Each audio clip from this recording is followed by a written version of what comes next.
Assalamualaikum warahmatullahi wabarakatuh. Bapak dan Ibu yang saya banggakan, selamat datang di pendalaman materi mata kuliah Pendidikan Pancasila dan Kewarganegaraan. Pada KB kali ini kita akan mempelajari tentang persatuan dan kesatuan dalam keberagaman masyarakat multikultur. Hakikat persatuan dan kesatuan bangsa Indonesia kita awali dulu dengan konsep nasionalisme. Apa sih itu nasionalisme, Bapak dan Ibu? Nasionalisme secara sederhana diartikan sebagai paham atau ajaran mencintai bangsa dan negaranya sendiri, sehingga sangat penting bagi kita memiliki rasa nasionalisme yang tinggi. Rasa nasionalisme berbicara tentang cinta terhadap negaranya sendiri. Hans Kohn dalam bukunya yang berjudul Nasionalisme, Arti dan Sejarahnya Nasionalisme, Its Meaning and History, suatu paham yang berpendapat bahwa kesetiaan tertinggi individu harus diserahkan kepada negara kebangsaan. Artinya, rasa nasionalisme warga negaranya akan berpengaruh terhadap negaranya itu sendiri, sehingga akan muncul yang namanya persatuan dan kesatuan. Sehingga sangat penting rasa nasionalisme ditumbuhkan kepada setiap elemen warga negaranya. Terbentuknya nasionalisme di Indonesia melalui berbagai tahapan, Bapak dan Ibu. Kita lihat yang pertama, mulai terbentuknya kelompok-kelompok kecil masyarakat Indonesia yang terikat oleh kesamaan daerah geografis karena sama-sama bertempat tinggal di wilayah Indonesia, sehingga terbentuklah kelompok kecil masyarakat Indonesia. Tahapan keduanya, setelah adanya masyarakat Indonesia, maka akan melahirkan suku-suku bangsa yang lebih luas, yang selanjutnya akan merupakan bagian dari masyarakat Indonesia. Seperti yang Bapak Ibu ketahui bahwa suku-suku bangsa di Indonesia ada sangat banyak. Lalu tahapan yang terakhir adalah terbentuknya masyarakat bangsa Indonesia seperti yang kita kenal sekarang ini atau yang kita sebut sebagai National State Indonesia. Artinya, nasionalisme terwujud dari yang namanya kelompok kecil dulu, lalu lahir sebuah suku-suku dan suku-suku itu menjadi sebuah bangsa Indonesia. Nah, setelah terbentuknya sebuah nasionalisme, maka bagaimana cara kita membina nasionalisme Indonesia yang sudah ditumbuh kembangkan? Yang pertama adalah mengembangkan kesamaan di antara suku-suku bangsa penghuni di Nusantara. Walaupun kita berbeda-beda, tapi kita tetap satu jua atau semboyan negara kita, yaitu Bhinneka Tunggal Ika. Sehingga kita harus mengedepankan kesamaan dibandingkan perbedaan yang ada di negara ini. Yang kedua adalah dengan mengembangkan sikap toleransi. Dengan sikap toleransi kita mampu menerima perbedaan yang ada, karena tadi di awal kita sudah mengedepankan kesamaannya, sehingga yang namanya perbedaan bisa kita kesampingkan dan kita bisa menolehnya perbedaan yang ada di masyarakat, sehingga harapannya nasionalisme akan tumbuh dan terbina dengan baik. Selanjutnya kita harus menghindari 4 hal yang akan merusak nasionalisme negara kita. Pertama yaitu sikap sukuisme, yaitu sikap yang menganggap suku bangsa sendiri yang paling baik. Yang kedua adalah chauvinisme, sikap yang hanya memuliakan bangsa sendiri dan merendahkan bangsa-bangsa lain. Artinya menganggap bahwa bangsa Indonesia adalah yang terbaik dibanding bangsa yang lain dan dinilai secara berlebihan. Sikap yang ketiga adalah ekstremisme, sikap keras mempertahankan pendirian dengan berbagai cara, seperti halnya terorisme dan sebagainya. Itu cinta terhadap Indonesia tapi terlalu ekstrim berlebihan sehingga dianggap sebagai ekstremisme. Yang keempat adalah provinsialisme, sikap yang selalu berkutat dengan kepentingan provinsi atau daerahnya sendiri, sehingga tidak mementingkan pembangunan di daerah yang lain. Sehingga kita harus menghindari sikap-sikap ini agar rasa nasionalisme kita bisa tetap terjaga dan tidak akan luntur sampai kapanpun. Selanjutnya, Bapak dan Ibu, makna persatuan dan kesatuan bangsa Indonesia akan berbicara tentang proses integrasi nasional, di mana integrasi nasional adalah proses pembauran perbedaan yang ada menjadi satu kesatuan nasional, sehingga menjadi sebuah identitas. Seperti yang Bapak Ibu ketahui, ada banyak hal yang bersamaan di Indonesia yang menjadi sebuah identitas negara ini. Apa sajakah itu? Yang pertama, seperti yang Bapak Ibu ketahui, bahwa kita harus mewujudkan kesatuan bangsa dalam berbagai aspek kehidupan. Pertama, kesatuan politik. Artinya, walaupun kita berbeda-beda, namun kesatuan politik tetap harus terbangun di negara Kesatuan Republik Indonesia ini. Yang kedua adalah kesatuan ekonomi. Ekonomi walaupun ada yang berbeda-beda, tapi tetap kesatuan ekonomi harus terwujud di dalam Kepulauan Nusantara. Yang ketiga adalah perwujudan Kepulauan Nusantara sebagai satu kesatuan sosial budaya. Walaupun dari Sabang sampai Merauke kita memiliki adat istiadat yang berbeda, namun kita harus mewujudkan kesatuan sosial budaya yang menjadi sebuah integritas nasional atau menjadi identitas negara ini. Yang terakhir adalah perwujudan Kepulauan Nusantara sebagai satu kesatuan pertahanan dan keamanan. Dari Sabang sampai Merauke, pertahanan dan keamanannya tetap harus menjadi prioritas, sehingga tidak ada istilah bahwa hanya terpusat di Pulau Jawa saja dan pulau lain tidak mendapatkan pertahanan dan keamanan yang yang maksimal. Nah, itu harus kita hindari sehingga harus dimaksimalkan integrasi nasionalnya, karena pertahanan dan keamanan itu sangat penting dari Sabang sampai Merauke. Faktor-faktor integratif bangsa sebagai perekat persatuan. Faktor yang mempengaruhinya dalam integrasi nasional seperti yang kita ketahui adalah Pancasila. Yang pertama, dari Sabang sampai Merauke, ideologi negara kita tetap sama, yaitu Pancasila. Yang kedua, Sumpah Pemuda pada 28 Oktober itu diperingati sebagai Sumpah Pemuda dari Sabang sampai Merauke, sehingga itu menjadi sebuah faktor integritas bangsa. Dan yang ketiga adalah Undang-Undang Dasar Negara Republik Indonesia. Sebagai konstitusi tertulis negara ini, dari Sabang sampai Merauke, konstitusi tertulisnya adalah sama, yaitu Undang-Undang 45, di mana di situ termuat berbagai pasal yang mengatur berbagai kehidupan di negara Indonesia. Yang keempat adalah bahasa Indonesia. Seperti yang Bapak Ibu ketahui, di daerah Bapak dan Ibu pasti memiliki bahasa daerahnya masing-masing. Namun, ketika menggunakan bahasa pemersatu itu bahasa Indonesia, akan mempersatukan bangsa Indonesia, karena semua orang pasti akan memahami bahasa Indonesia ketimbang menggunakan berkomunikasi dengan bahasa daerah yang mungkin orang di daerah lain tidak akan paham dengan bahasa daerah Bapak dan Ibu sekalian.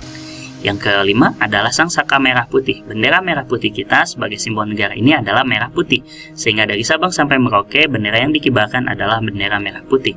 Terakhir, lagu kebangsaan Indonesia Raya sebagai faktor integrasi bangsa yang terakhir, yaitu kebangsaan Indonesia Raya.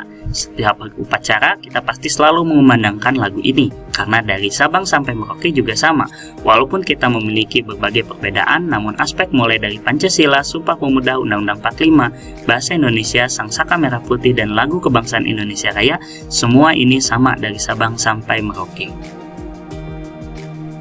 Nah, lalu bagaimana faktor pendorong dan penghambat persatuan dan kesatuan bangsa Indonesia? Setelah rasa nasionalisme terbentuk, maka kita harus mendorong yang namanya persatuan dan kesatuan bangsa Indonesia. Faktor pendorong yang pertama adalah melaksanakan pembangunan di segala bidang.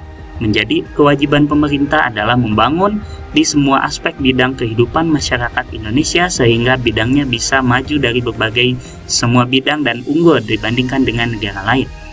Yang kedua, meningkatkan harga diri bangsa di hadapan bangsa dan negara asing, dengan tentu mengedepankan nilai-nilai keluhuran budaya bangsa di Indonesia, sehingga Indonesia tetap menjadi luhur di bidang negara lain, sehingga negara lain tetap memandang bahwa Indonesia adalah negara yang berdaulat, adil, dan makmur. Yang ketiga, tiga faktor yang dapat memperkuat persatuan dan kesatuan negara Republik Indonesia, seperti yang sudah disampaikan tadi di awal, adalah Sumpah Pemuda, Pancasila, dan Bhinneka Tunggal Ika. Bhinneka Tunggal Ika adalah sebuah prinsip bahwa walaupun kita berbeda-beda namun tetap satu jua. Dari Sabang sampai Merauke memiliki identitasnya masing-masing kesukuannya, namun tetap identitas kebangsaannya adalah bangsa Indonesia. Sehingga faktor-faktor inilah yang akan memperkuat persatuan dan kesatuan negara kesatuan Republik Indonesia. Faktor penghambatnya apa Bapak Ibu yang akan menghambat persatuan dan kesatuan bangsa Indonesia saat ini? Yang pertama adalah kebinekaan keberagaman masyarakat Indonesia. Seperti yang Bapak Ibu ketahui bahwa masyarakat Indonesia ini beragam dari Sabang sampai Merauke, dari 34 provinsi memiliki adat istiadat dan suku bangsa yang sangat banyak. Nah, sehingga faktor inilah yang akan menghambat persatuan dan kesatuan, karena ditakutkan akan muncul rasa-rasa primordial sehingga mereka menganggap bahwa suku mereka adalah suku yang terbaik, sehingga menganggap bahwa suku yang lain tidak baik atau lebih buruk dibanding sukunya. Yang kedua adalah letak geografis. Letak geografis Indonesia dari Sabang sampai Merauke begitu luas, sehingga begitu luasnya Indonesia akan menjadi penghambat persatuan dan kesatuan karena aspek yang bisa ditunjang baik oleh angkatan darat, laut maupun udara itu akan sangat ada kesulitan geografis kita bisa menjangkaunya. Yang ketiga, munculnya gejala etnosentrisme, yaitu menganggap bahwa suku kedaerahannya lebih baik juga, bahwa etnosentris dia memandang bahwa daerahnya ini lebih baik dibanding dengan daerah yang lain, sehingga ini ditakutkan menjadi sebuah penghambat bagi persatuan dan kesatuan Indonesia. Yang terakhir adalah melemahnya nilai budaya bangsa. Sebagai buah dari globalisasi, ditakutkan bangsa Indonesia akan semakin luntur nilai budaya bangsanya karena terkikis oleh globalisasi, sehingga hal inilah yang harus kita hindari Bapak dan Ibu agar tidak terjadi di sekitar kita, terutama di lingkungan tempat kita mengajar kepada peserta didik kelak. Sehingga persatuan dan kesatuan Indonesia, jika keempat hal ini bisa kita atasi atau kita hindari, maka insya Allah yang namanya persatuan dan kesatuan bangsa Indonesia dapat terjaga dengan utuh. Keberagaman masyarakat multikultur itu seperti apa Bapak dan Ibu? Istilah multikultur artinya multi banyak, kultur itu artinya budaya. Sehingga bagaimana Indonesia ini memiliki ragam budaya yang sangat banyak. Menurut Kim Lik-Kal, profesor filsafat pada Queen University Kanada dalam bukunya Multicultural Citizenship, bahwa multikultur merupakan suatu pengakuan, penghargaan, dan keadilan terhadap etnik minoritas, baik yang menyangkut hak-hak universal yang melekat pada hak individu, maupun komunitasnya yang bersifat kolektif dalam mengekspresikan kebudayaannya. Sehingga Indonesia adalah masyarakat yang multikultur, sehingga kita harus menghargai perbedaan yang ada di Indonesia. Karena kultur di Indonesia ada sangat banyak. Selanjutnya, Bloom menyatakan bahwa multikulturalisme meliputi sebuah pemahaman, penghargaan, dan penilaian atas budaya seseorang, sehingga kita harus menghargai dan memberikan penghargaan yang terbaik kepada budaya lainnya, walaupun kita bukan bagian dari budaya tersebut, namun kita bagian dari satu kesatuan negara Indonesia.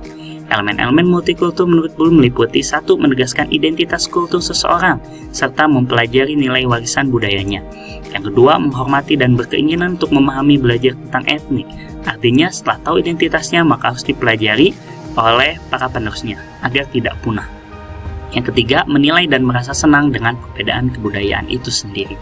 Kita harus bangga menjadi bagian dari budaya tersebut, karena kalau bukan kita yang bangga, siapa lagi yang akan bangga?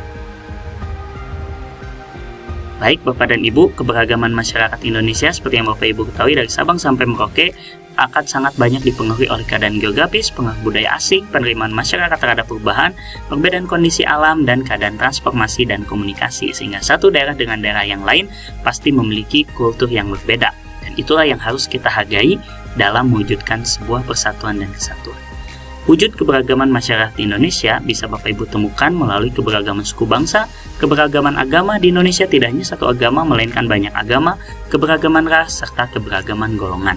Nah, keberagaman inilah wujud keberagaman yang ada di Indonesia yang senantiasa harus kita junjung tinggi dan kita hargai sebagai satu kesatuan bangsa Indonesia. Lalu bagaimana Bapak Ibu bisa menerapkannya di dalam pembelajaran di kelas Bapak dan Ibu? Bapak Ibu bisa menerapkan salah satu contohnya yaitu dengan model pembelajaran bermain peran, di mana dalam model ini setiap peserta didik diberi kesempatan untuk bermain peran dengan perannya masing-masing, sehingga mereka akan menghargai peran satu dengan peran yang lainnya, sehingga akan muncul yang namanya persatuan dan kesatuan dari model pembelajaran ini. Ada banyak tahapan Bapak Ibu dalam model bermain peran, mulai dari merangsang semangat kelompok, memilih peran, mempersiapkan pengamat, hingga ingin mengkaji kemanfaatannya dalam kehidupan nyata, melalui saling tukar pengalaman dan penarikan generalisasi. Sehingga diharapkan melalui metode ini akan tumbuh persatuan dan kesatuan dari peserta didik, karena peserta didik memahami perannya masing-masing dan menghargai peran orang lain. Baik Bapak dan Ibu, itulah materi yang akan kita pelajari tadi, yang sudah kita pelajari, sehingga mudah-mudahan bermanfaat bagi Bapak dan Ibu, sehingga bisa diterapkan dalam kehidupan sehari-hari dan bermanfaat bagi Bapak dan Ibu untuk mengembangkan kompetensi Bapak Ibu di kemudian hari. Sekian, terima kasih. Assalamualaikum warahmatullahi wabarakatuh.